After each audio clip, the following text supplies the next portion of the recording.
ఈ దిన వాక్య ధ్యానాంశం నమ్ముట నీ వలనైతే.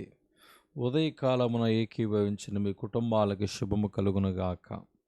అబ్రహాము 75 సంవత్సరాల వయసులో గర్భఫలము లేక దిగులుతో ఉన్నప్పుడు దేవుడు అబ్రహాముకు ప్రత్యక్షమై, నేను నీకు సంతానం ఇస్తాను, నీ ద్వారా సమస్త జనులను ఆశీర్వదిస్తాను అని వాగ్దానము చేసి 24 సంవత్సరాలు పరీక్షించాడు.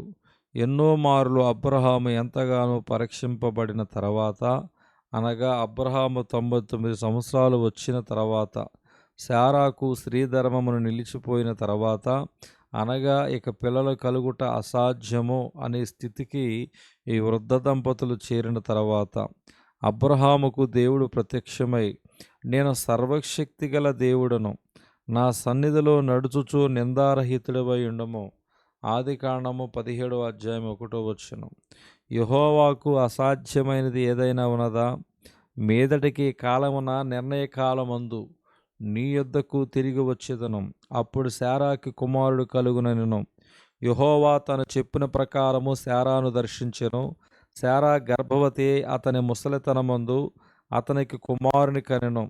మన దేవుడు వాగ్దానము చేసి ఆ వాగ్దానాన్ని నెరవేర్చువాడు, అసాధ్యాలను సాధ్యపరిచే దేవుడు. బైబిల్ను జాగ్రత్తగా పరిశీలించితే ఎవరికి ఏ సమస్య వచ్చినా వారు వారి సమస్యను ప్రభు దగ్గరకు తీసుకువచ్చినప్పుడు మన ప్రభు వారి సమస్యలను తీర్చెను. 12 ఏండ్ల నుండి రక్తస్రావం కలిగిన ఒక స్త్రీ స్వస్థపరచబడుట చూస్తున్నాం. ఒక స్త్రీ 12 సంవత్సరాలుగా రక్తస్రావంతో బాధపడుచూ ఉండెను. ఆ రోగం నుంచి విడుదల పొందుకోవాలని రకరకాల వైద్యుల దగ్గరికి వెళ్ళి తనకున్న డబ్బంతా ఖర్చు పెట్టింది. కానీ రోగం మాత్రం నయం కాలేదు. నిరుత్సాహములో, నిస్పృహలో ఏం చేయాలో పాలుపోని స్థితిలో, తనకున్న కష్టాన్ని అర్థం చేసుకునే వారు కూడా లేని పరిస్థితిలో ఉన్నప్పుడు ఎవరో ఒక ఆమె సర్వశక్తి కలిగిన యేసు ప్రభు మన మధ్య సంచరిస్తున్నాడని చెప్పగా, ఆ స్త్రీ యేసును గూర్చి విని ఆయన సర్వశక్తి గలవాడు అని విశ్వసించి, నేను ఆయన వస్త్రమును మాత్రము ముట్టినా బాగుపడుదననుకుని జనసమూహములో ఆయన వెనుకకు వచ్చి ఆయన వస్త్రం ముట్టెను.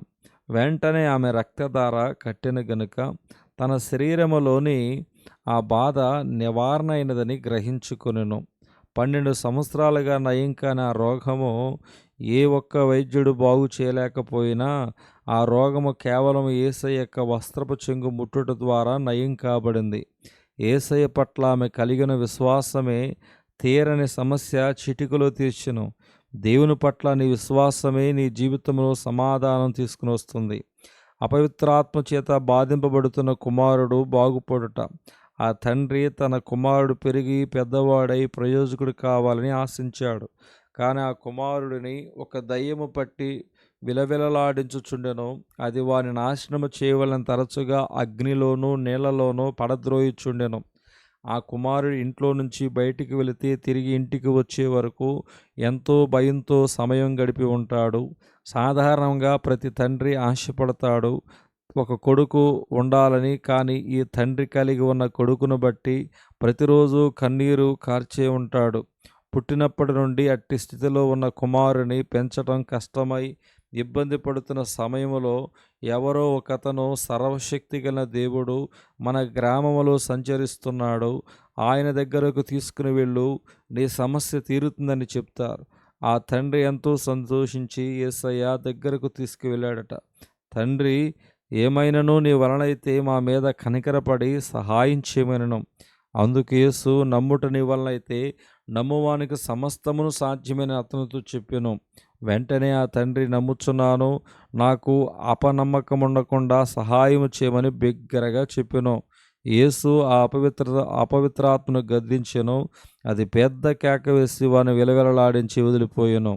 ఆయనపై మనకున్న మిక్కుటమైన విశ్వాసాన్ని బట్టి యేసయ్య మన ప్రతి సమస్యను సాధ్యపరచగలడు. ఈరోజు నువ్వు ఎదుర్కొంటున్న ప్రతి సమస్యకి పరిష్కారము నా యేసయ్య చేయునుగాక. వాక్యం మిమ్మల్ని అందరి నా యేసయ్య దేవుడు దీవించునుగాక.